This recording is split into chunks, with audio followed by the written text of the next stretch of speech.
I started off with coolhindustan.com, which was a website which was mainly focused on NRIs who were in the US. So it had this information about those restaurants, or it had features like voicemail, video mailbox, and next email services. So it was one of the horizontal portal, and I finally launched this, and when I launched this, I had this American company called Network Solutions Incorporated, which got excited and which invited me to the US, and they wanted me to work for them.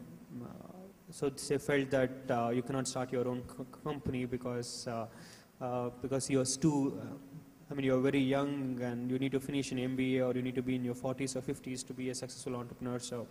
So they indicated, we'll sponsor your education in the US, so why don't you stay back, so why don't you start working for us? So it is when we felt that we should not, it's always more fun to be your own boss even than actually working for someone else. So I rejected their offer. I was very assertive that I wanted to be an entrepreneur, so I flew back, and so it is how we started off with. So we have someone special for you today, and could you please take a look at the last seat, please? Very special guest.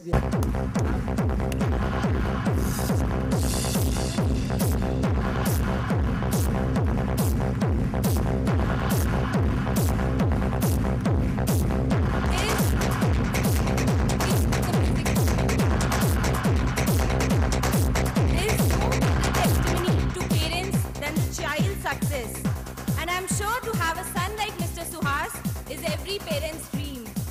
Ladies and gentlemen, put your hands together for the proud parents, Mr. and Mrs. Gopinath, who are present here with us today. Sir, please welcome you to stage, sir.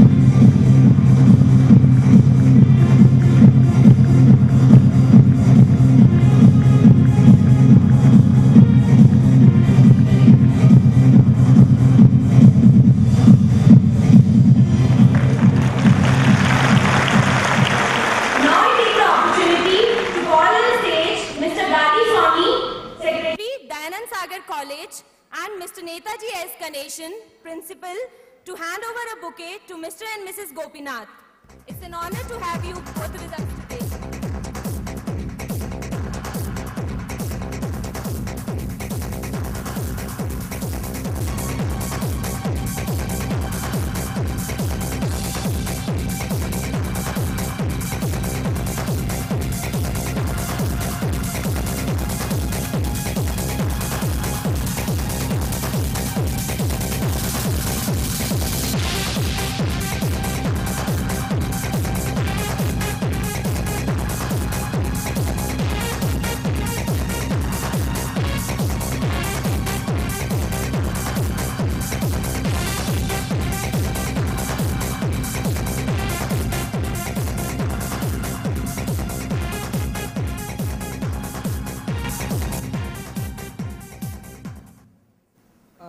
Don't worry, we have a lot more surprises for you in store. And interesting story about coolhindustani.com is that it got hacked, and there was a lot of media coverage on it. So could you please explain what happened? Yeah, since it was also the portal which was offering news content, right? So as an internet media, we ourselves were not acting as reporters, but we were accessing those news reports from other sites. So when there was the Indo-Pak issues during that time, so it was when it got hacked by some of the hackers from who were outside India, and so the logo was manipulated, and so the website was hacked by these miscreants, and so it finally it went to an investigation by the CBI cybercrime cell, and they were investigating it. But yeah, I mean, I felt that it was it was all of an experience, and I was not so much influenced by this incident. I felt that okay. As somebody focusing or somebody having an internet venture, I should have ensured that I should have enhanced the website security more so that it should not have been hacked. Tell us about your company, Global Sync. Who funded it initially?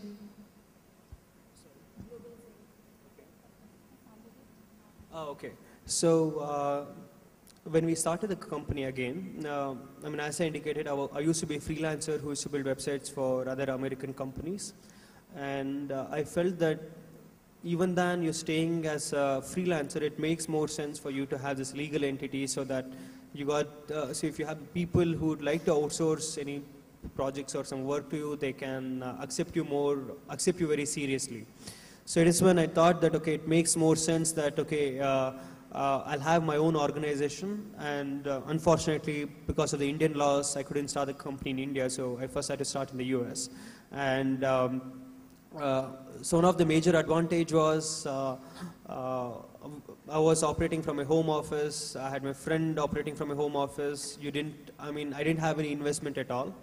And the other thing was we were only offering services. So when you're investing on R&D or when you're having the product, it is when you may need to infuse funding where you'd have initial expenses. In our case, I used to have the business partners who used to outsource their work to me to to release some 50% advance. So with those money which I used to earn as advance, it used to act as my operational cost or operational expenses. So I could say it was self-funded company. We started a company with as low as approximately 5,000 rupees to incorporate it. So, fantastic. So, what sort of marketing strategies did you employ to reel in clients? When I was about, I could say when I was about 15 or 16 years, one fine day, I was really frustrated because for any organization to survive or for any organization to sustain, it can only sustain by sales. And in our case, when we started the company, our focus and our objective was to offer employment opportunities to these eligible unemployed youth as much as possible. It was, I could say it was one of my ignitions for me to set up my own company. And when I realized that for the first whole year we were like a one-man show, and I felt that okay, so only for the namesake we have this legal entity, but ultimately we have no employees, we have no headcounts in the companies. So if I need to employ more resources in my organization, I need to have more sales, or you need to have more work orders. So and our company used to be a simple company where we used to make websites for these American companies, and I used to send out these sales emails to American companies asking them that, hey, I can make a website, so are you interested in having a website? So all these American companies used to reply back saying that I'm extremely sorry, Mr. XYZ, or I'm extremely sorry, Mr. Suhas Gopinath, I would not like to have a website right now, because even without a website, I'm able to meet my sales target. So it makes no sense for me to have a website. So it used to be these small, factories, or it used to be the small enterprises in the US, which were manufacturing, let's say, automobile spare parts, or which were into some engineering services. So I was focusing on the small companies which didn't have a website, and as an entrepreneur, and also when you're very young, when somebody is rejecting your services, you're like, I could say you're super frustrated, especially when you're young, right? And like when somebody says no, you really want to make this no into a yes. So it was. I could say it was. It was exactly the same thing, or it was the same energy levels which I had, that I really wanted to make this rejection into an acceptance. So the whole night I couldn't sleep, and I felt that okay, now I really want to make these American companies accept my services. So so in fact the next day morning, I went to the yellow pages on the internet, and I made a wild search called automobile spare parts. So you find all the hundreds of American companies that manufactures automobile spare parts. And if they have a website, it shows their website address. If they have not got a website address, it shows their email addresses, which is either in Yahoo or Hotmail or in one of these free email providers. So I started to select all those organizations which didn't have a website but which had an email address. And I opened up some anonymous email accounts, and to the same email address, I sent them an email saying that, hey, I would like to import your automobile spare part, or I would like to import your engineering products. I would like to have a look at your website. Could you please send me your website link, please? So all these companies which didn't have a website used to reply back to my email address, which was this anonymous mail account, saying that, hey, Mr. XYZ, I'm extremely sorry, we've not got a website right now, so you can find the attachment of our services or products. And again, from the same email account, I used to reply them saying that, you know what, if you've not got a website, you don't meet my supplier standards, so we don't work with your company. So, I could say that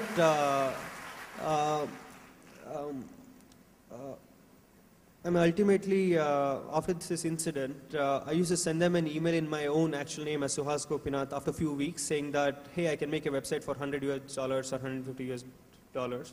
Are you interested? So all these companies were like I started to reply back saying that, hey, I wouldn't mind spending more money, but I need a website in 48 hours because I recognize the opportunity of not having a website, because I recognize the opportunity of having a website because I used to lose some opportunities which I used to have in a few weeks. So I made them realize the importance of having an internet identity, and I'm sure that all these companies have no regrets of not having a website. So we used to make like only 5 websites every month. We started to make 50 websites every month. So when your workload increases, it is when you need to have more staff who are able to support you with this. Fantastic. How many branches does Global Zinc have? I could say when we speak about our expansion as well, it is another. It was another opportunity which we were fortunate to recognize. I think I was about 16 or 17 years then, where we, from making simple websites, we had evolved our services to e-commerce solutions or to mobile solutions, and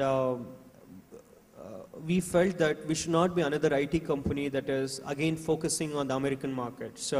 Or we should not be another IT services company that is focusing only on the English-speaking market.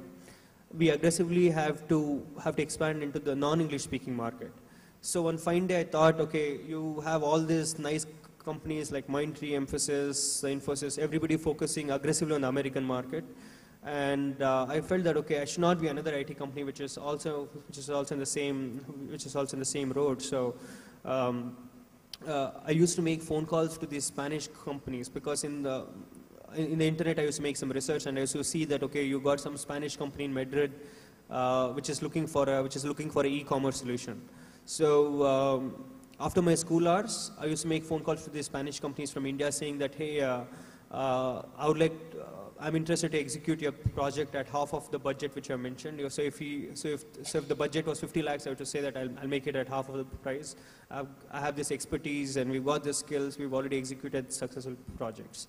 And these Spanish companies used to reply back saying that, hey, I really appreciate the fact that you're bringing me all the way from India, but unfortunately I would not be outsourcing to India because I don't think Indians can speak Spanish. And I would rather like to work with an organization that can understand my language. I would like to work with a vendor who could speak my native language as well. So because we are a small organization, I would not want to hire interpreters and other things, so I cannot outsource to your organization. When we ended the conversation, he hung up, and again, it's the same old story that as an entrepreneur and when you're very young, you cannot accept rejection, so you really want to make every rejection into an acceptance. So I was really frustrated, so I thought I really have to make this no into an yes. So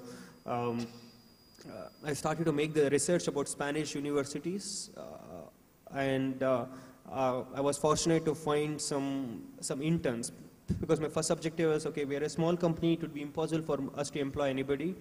So of course, the only aspect which we could associate with us, in case if we can hire some interns, maybe from some of these management universities or maybe in some of the B schools in Spain. So we identified some of the B schools in Spain. So we hired 5 interns who were incentivized upon the sales that they bring in. So I went to these interns and I indicated that, you know what, you will not have a fixed stipend with our company, but you will be incentivized on a successful sale that you bring in. And I sent the Spanish-speaking students to the same companies which had indicated that we will not outsource your companies. I sent to the same organizations. It was like a winter sale offer for these maybe enterprises which didn't want to outsource because of language, because they felt that, okay, so front of me I've got somebody who can speak Spanish, and at the same time he is willing to offer me half of the man-hour cost. So it was absolutely like a winter sale offer for them, because they felt that, okay, I can still express my requirements in my native language. At the same time, I'm able to increase my sales. So since the model worked so much that we started to associate with other universities across the world, where we used to hire interns and we used to make them sales representatives. And from Spain, we replicated the same model in Italy, and after that, we went into Austria, Switzerland, Germany. So it is how when we started to see that the operations were scaling up, we thought we also need to have something like a sales presence or the partnership with some company by which we can expand our organization. So Globals Inc. is in how many different countries? So currently we've expanded into approximately there's 11 countries, and so off recently we associated with Austria as well. Fantastic. So apart from website designing and web services, does Global Inc. do anything more? What's in your product line? Yeah, I mean, as I indicated, as an organization, we started by making simple websites. And from making simple websites, we realized that you still cannot scale up your organization by simply making websites, right? Because I mean, at this point, you've got school kids who can make websites. So we thought you really have to scale up your service offerings. So from making simple websites, we went into e-commerce solutions, we went into mobile solutions, and when I was I could say when I was about 17 years.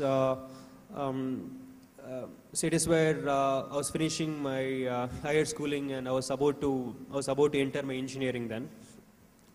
And I used to realize that, actually from my school days, I used to realize this. That is, I had my lecturers who used to mark attendance in the lecture halls, and they had to wait for 6 months to meet my mom or to meet my dad to submit the attendance report and my marks card. So I know that for a student life, it is one of the unforgettable moments to accompany the parents to this, maybe to your institution to meet your teachers.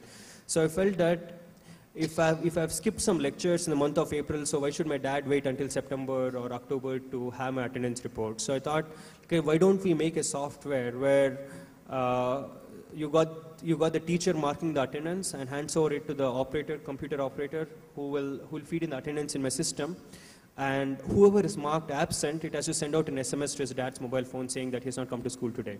So we made this. So of course we made this nasty software by which, of course, a student's life was absolutely miserable, and I made sure that I don't implement in my own school until I finish my schooling. So I hope my dad is not there. So yeah. So we finally, from an organization that was focused on web solutions, we thought it's more interesting if we can have our own, maybe our own software product. So the first product which we had was attendance management system, which got evolved as school management system, which started to automate all the functions of a school, starting from admission until a student is an alumni. And at the moment, now the same product is called Education ERP, which is an enterprise system for the universities and other education institutions, which has been implemented across the world. So the product has got evolved right now. When you say about this, I remember this small professor story that you experienced when you had a shortage of attendance and you had to go meet the principal. Okay. After my school days, I mean, as I indicated, I hail from a family where academics was a first priority. So my mom was of the opinion that, okay, after your schooling, you are entering into an engineering because I want you to have the BE title. So I went into MS Rama Engineering College, I was in information science, and I somehow was able to manage until the 4th semester. And once I had an incident where, because at the same time, it is when I think it was same year where I got associated with the World Economic Forum and the World Bank, and I had to attend these meetings of the World Bank or the World Economic Forum, by which I did have a shortage of my attendance, and I would not want to reveal those. I would not want to reveal those numbers of or like what was the shortage, because it's very shocking to hear a single-digit number. But when I had the shortage, I knew that I'll have the roadblock. So I finally I had one of my lecturer who had finished his M.Tech. And he was quite young, so he indicated, okay, fine, so why don't you meet me in my staff room, so I'll see if I can help you. And when I went to the staff room, he opened up his CV and he suggested that, hey, I actually saw on your website that you had the opening for this engineer, so I'm interested to see if I can actually move out from engineering college to your company. So I could say that, it's, maybe it's the last thing I would have expected, where my lecturer is applying for employment in my company. But it was a very hard moment to handle this. So I had to receive the CV and I had to indicate them that, okay, fine, I'll see if I can forward it to my HR team. And yeah, at the same time, of course, the one point I felt that in case if he's at my organization, I would not have anybody to fix my attendance. So I had to hold that there. I think I should go ahead and ask you this. I mean, is Globals Inc. Interested in coming to Danand Sagar for recruitment?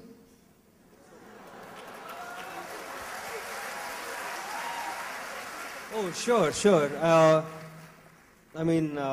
As an organization, we are always looking for fresh engineers and who got the passion and who can appreciate innovation. So I could say that, especially after looking at the energy levels and the passion that you all are exhibiting here, so I could say that we'd be very interested to associate, especially with the management students and also the engineering students. So, I'd be very happy to explore this opportunity with the principal. We really appreciate that. So, currently in the payroll of Globals Inc., how many employees do you have across the world?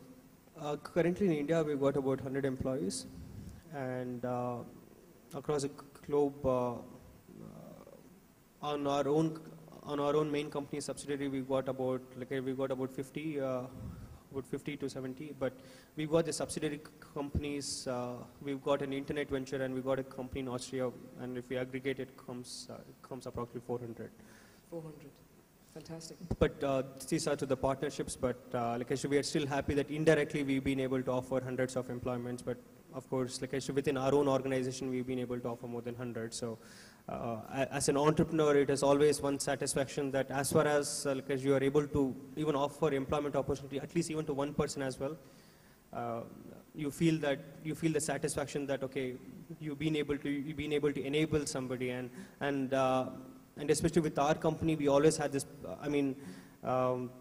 we always had the policy when we wanted to recruit. That is, I always used to feel that as a student, I always used to study for an entire year. And the education system used to evaluate my skills by the mere few hours of examination.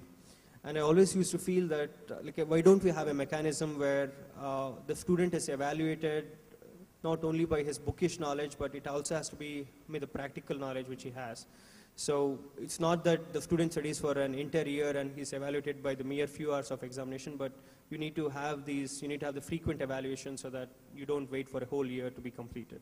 So at our company, we felt that, okay, as far as we're recruiting some engineers at our R&D teams, we would not ask for their marks cards at all. So in our company, even now, to the employees who visit our organization, we never ask for their marks cards at all. So we say that, okay, you can come here with your CV and we want you to, so we really want to see if you really have the passion, you have the right attitude, and if you really have the skill sets. Because for me, it's immaterial to see his history marks cards.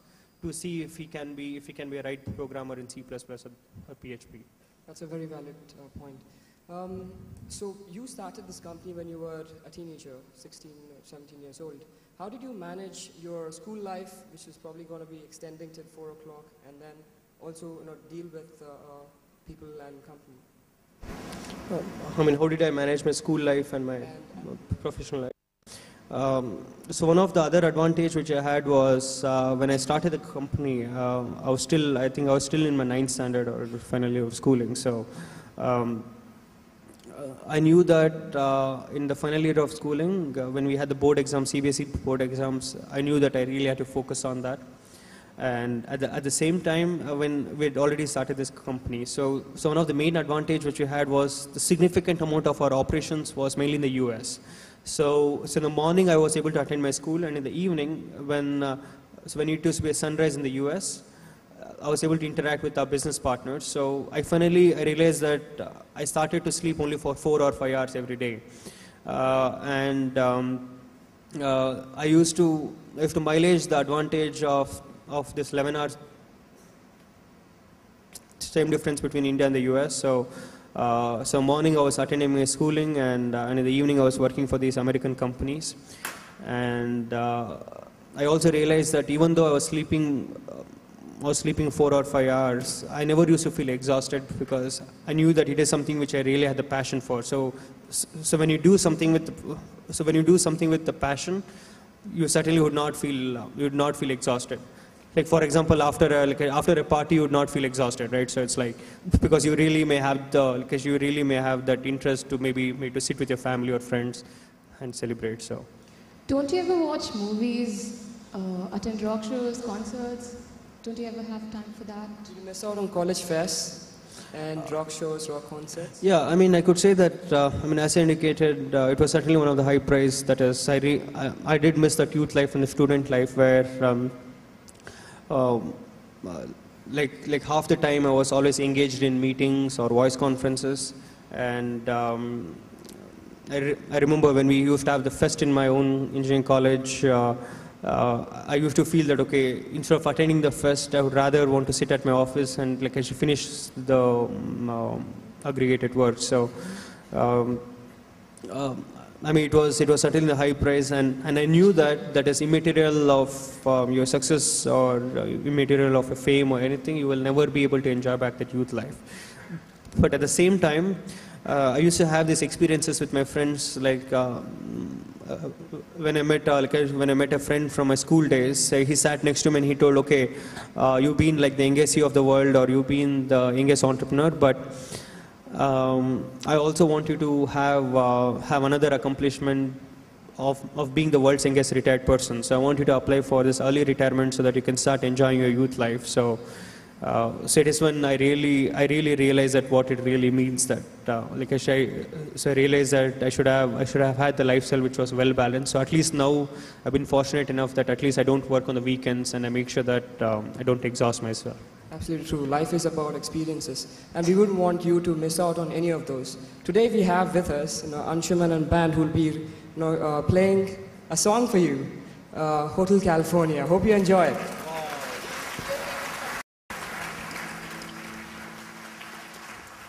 This one's called Hotel California by Eagles.